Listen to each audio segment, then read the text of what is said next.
Hello everyone, welcome back to my channel. In today's lecture, we are going to discuss another topic of HRM, that is features of HRM. आज के lecture में हम discuss करने वाले कि nature क्या है, करेक्टरिस्टिक्स और वी कैन से फीचर्स क्या होते हैं ह्यूमन रिसोर्स मैनेजमेंट की. ठीक है, चलिए. First one is universal. देखो यूनिवर्सल क्या है कि जो आपका HRM सब्जेक्ट है, डिसिप्लिन है, वो यूनिवर्सल इन नेचर है. इट मीन्स वो हर तरह की ऑर्गेनाइजेशन में आपको देखने को मिलेगा, whether it is a government organisation, चाहे कोई बिजनेस है, कोई एजुकेशन, हेल्थ, सोशल इंस्टीट्यूट है, किसी भी तरह का है, हर जगह पर आपको HRM that means human resource management देखने को मिलता है. ठीक है. अब ऐसा भी नहीं होता कि अगर हम बात करें गवर्नमेंट ऑफिस की, तो गवर्नमेंट ऑफिस में हम बोलते हैं कि सिर्फ टॉप लेवल पर आपको HRM देखने को मिलेगा या मिडिल लेवल पर देखने को मिलेगा. ऐसा नहीं होता. हर तरह के लेवल्स में, हर तरह के टाइप्स में आपको देखने को मिलता है. राइट. चलो देखो क्या कहते हैं. HRM is a universal in nature. It is present in all types of organizations, that is government, business, education, health, recreation or social, etc. It permits all types and levels of management in all kinds of organization. किसी भी तरह की आपकी organisation है, चाहे वो आपका कोई स्कूल है, बिजनेस है, कोई ऑर्गेनाइजेशन, यूनिवर्सिटी, कुछ भी आपका टाइप होगा, वहाँ पर हर एक लेवल पर मैनेजमेंट के आपको देखने को मिलेगा कि HRM हो रही है. देखो बेसिकली HRM है क्या? ह्यूमन रिसोर्स को मैनेज करना इज नॉन एज HRM, है ना. तो अब हर ऑर्गेनाइजेशन में आपका ह्यूमन रिसोर्स होगा, काम करने वाले लोग होंगे, वहां पर मैन पावर देखने को मिलेगी और हर जगह आपको उनको मैनेज करना पड़ेगा. अब मैनेज करने से आप क्या समझ रहे हो? आप उनको एक्वायर भी कर रहे हो, उनको प्रॉपर ट्रेनिंग्स प्रोवाइड कर रहे हो. ठीक है. कैसे उन्हें डेवलप करना है, कैसे उन्हें मोटिवेट करना है, कैसे उन्हें मेंटेन करके रखना है कि वो आपकी ऑर्गेनाइजेशन को लीव ना करके जाए बहुत जल्दी जल्दी, है ना. तो ये सारे के सारे जो आपके स्टेप्स होते हैं हर तरह की ऑर्गेनाइजेशन में और हर एक लेवल पर देखने को मिलते हैं. इसीलिए इसके फर्स्ट फीचर क्या है? Universal in nature. Clear. Now second feature क्या कहते हैं? Part of management discipline. देखो जो आपका HRM है, ह्यूमन रिसोर्स मैनेजमेंट है, ये मैनेजमेंट जो सब्जेक्ट है उसका ही एक पार्ट है. मतलब कोई इंडिपेंडेंट सब्जेक्ट नहीं है अपने आप में, कोई इंडिपेंडेंट डिसिप्लिन नहीं है, ये इटसेल्फ एक पार्ट है मैनेजमेंट का. क्लियर.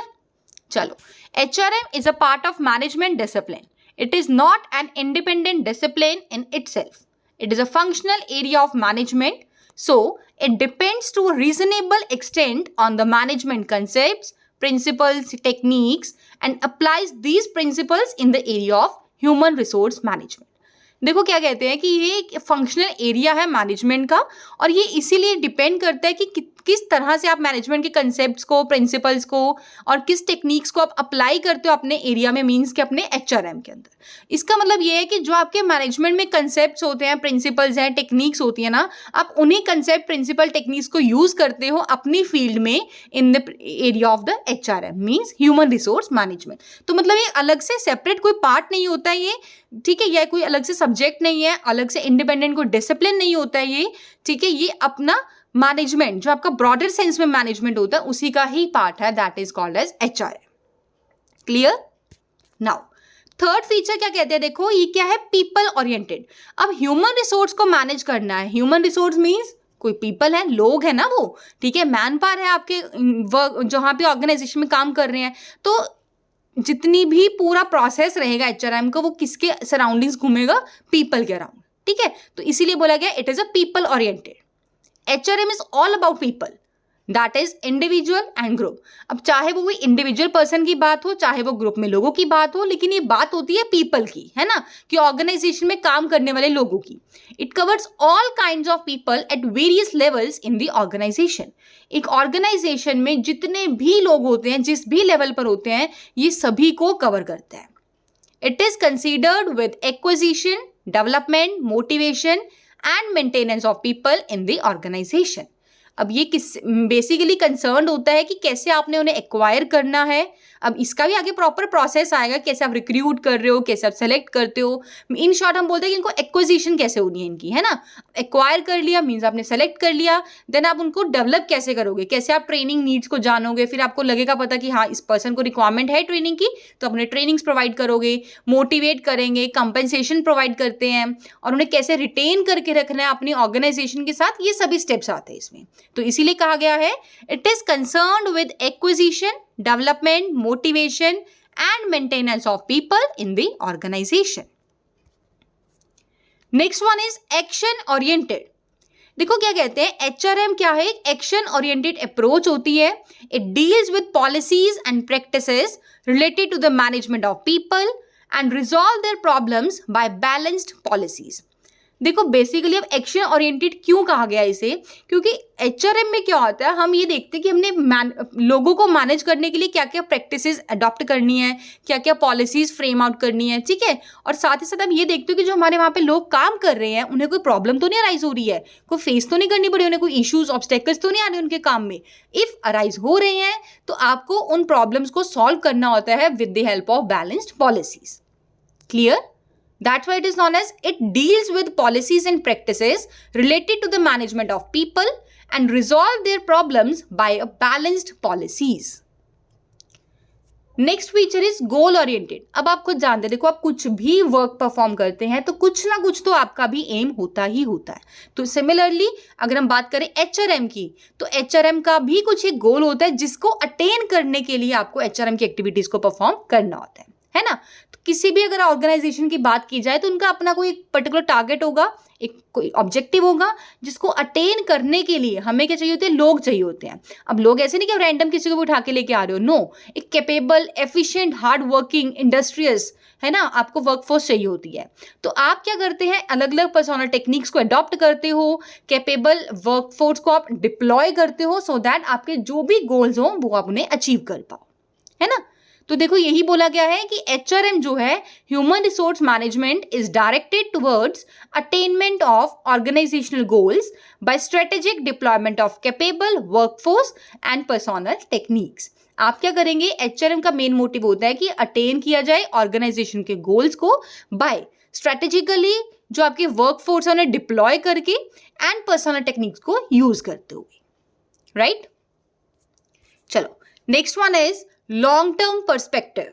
देखो एचआरएम कोई शॉर्ट टर्म आपका प्रोसेस नहीं है कि हम बोले कि विद इन 2-3 डेज आप एचआरएम की एक्टिविटीज को परफॉर्म कर लोगे, नो। आपने क्या करना होता है, अपने ह्यूमन रिसोर्स को डेवलप करना है, उनके अंदर कोई वैल्यू एडिशंस करनी है, और ये आपकी कोई 1-2 दिन का तो बात नहीं होती है ना। तो ये क्या है, लॉन्ग टर्म पर्सपेक्टिव है, मतलब क्या बोलते हैं, लॉन्ग टर्म प्रोसेस है जिसके अंदर मैनेजर्स का काम रहेगा कि अपने ह्यूमन रिसोर्स के अंदर वो अपनी इन्वेस्टमेंट्स करें, ठीक है, उनकी नॉलेज को इंक्रीज किया जाए, उनकी कैपेबिलिटीज को इंक्रीज किया जाए, सो दैट जो भी वो फंक्शंस परफॉर्म करे वो बहुत स्मूथली कंडक्ट हो, और साथ साथ जो भी आपकी ऑर्गेनाइजेशन ने अपने गोल्स सेट कर रखे हैं, जो अपने टारगेट्स बना रखे हैं, वो भी उन्हें प्रॉपरली मैनर में अचीव कर पाए, है ना। तो इसीलिए कहा गया है HRM is a longer term perspective to the management of the people in the organization.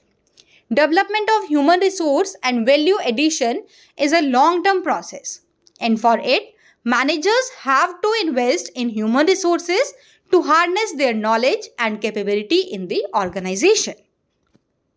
Next one is integrated, or we can say integrating mechanism.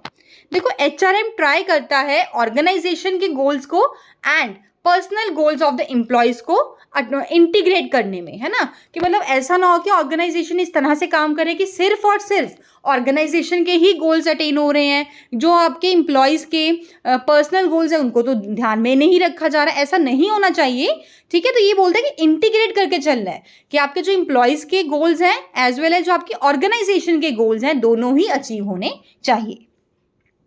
HRM tries to integrate organizational goals and personal goals for the benefit of an organization as well as human resource. देखो अगर आप बात करेंगे कि अगर organisation के goals को achieve किया जाएगा तो अल्टीमेटली उनके जो पर्सनल गोल्स है वो भी अचीव हो जाएंगे, है ना। अगर हम बात करते हैं कि ऑर्गेनाइजेशन का गोल है कि उन्होंने अपनी सेल्स का टारगेट बनाया कि हमें सपोज 1 करोड़ तक सेल्स अचीव करनी है विद इन अ 1 मंथ और विद इन अ 2 मंथ्स, है ना, वट, तो आप सपोज वो अचीव कर लेते हैं।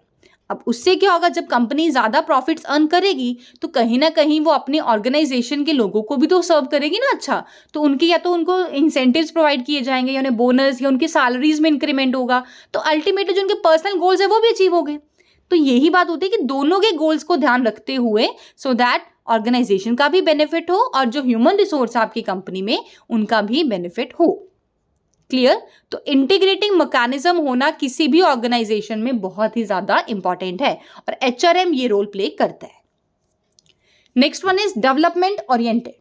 देखो क्या कहते हैं, एचआरएम क्या है, एक डेवलपमेंट ओरिएंटेड अप्रोच है जिसका एम होता है कि डेवलप किया जाए ह्यूमन रिसोर्स को इन द कंटेक्स्ट ऑफ कोई उनकी स्किल्स हैं, उनकी नॉलेज है, कैपेसिटी है, कैपेबिलिटी, एफिशिएंसी, है ना। तो इन सबको इंक्रीज करना है, इन सबको डेवलप करना है सो दैट जो भी आपकी ऑर्गेनाइजेशन के गोल्स हैं उनको अटेन करने में वो बहुत अच्छे से अपनी एक्टिविटीज को परफॉर्म कर पाए, है ना। अब ये कैसे होगा, आपको देखना पड़ेगा कि किसी पर्टिकुलर एम्प्लॉयज को ट्रेनिंग की रिक्वायरमेंट्स तो नहीं है, क्या उनको कोई नॉलेज देने की रिक्वायरमेंट तो नहीं है, अगर है तो आप उन्हें ट्रेनिंग, जो भी उनकी ट्रेनिंग डिमांड्स होंगी उनको प्रोवाइड कर देंगे।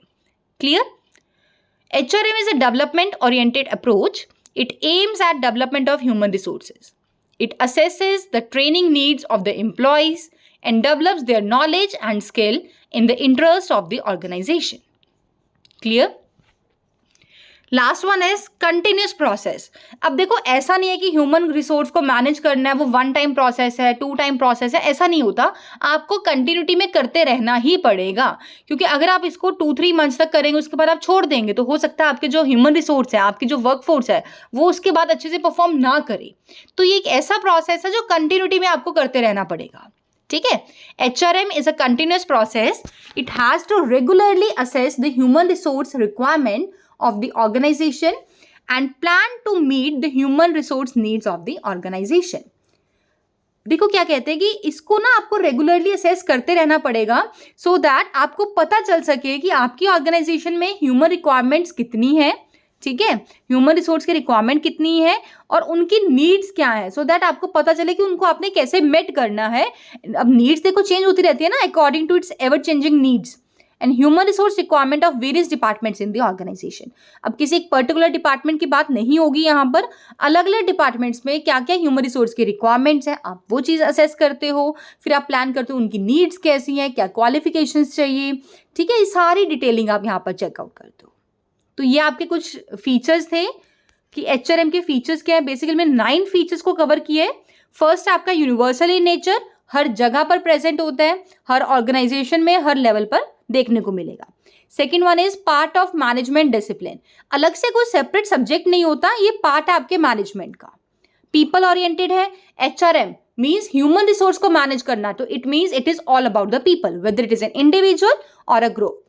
देन एक्शन ओरिएंटेड है. इसमें हम देखते हैं कि लोगों को क्या प्रॉब्लम्स, ऑब्स्टेकल्स फेस करनी पड़ रही हैं, उनका क्या सॉल्यूशन हो सकता है, रिजॉल्व कैसे की जा सकती है, तो ये एक एक्शन ओरिएंटेड प्रोसेस होता है. देन गोल ओरिएंटेड है. लॉन्ग टर्म पर्सपेक्टिव है, क्योंकि आपने ह्यूमन रिसोर्स को डेवलप करना है, उनके अंदर वैल्यूज को ऐड करना है, तो ये कोई शॉर्ट टर्म या कोई छोटा सा प्रोसेस तो है नहीं है, तो it will take time. That's why it is known as long term perspective. Integrating mechanism, ये ट्राई करता है कि जो पर्सनल गोल्स है एक एम्प्लॉय के या ऑर्गेनाइजेशन के जो गोल्स होते हैं उनको इंटीग्रेट किया जा सके so that it will be beneficial for both to the organisation as well as to the human resource. Then हमने किया है डेवलपमेंट ओरिएंटेड है ये. और लास्ट हमने डिस्कस किया है कि एक कंटिन्यूस प्रोसेस है, आपको रेगुलर बेसिस पे असेस करते रहना पड़ेगा human resource requirements of the organisation and you have to plan to meet the human resource needs of the organisation. Clear? I hope you like this video. Do like, share and comment below to share your reviews and don't forget to subscribe the channel for the latest notification of upcoming videos. Thanks and have a wonderful day.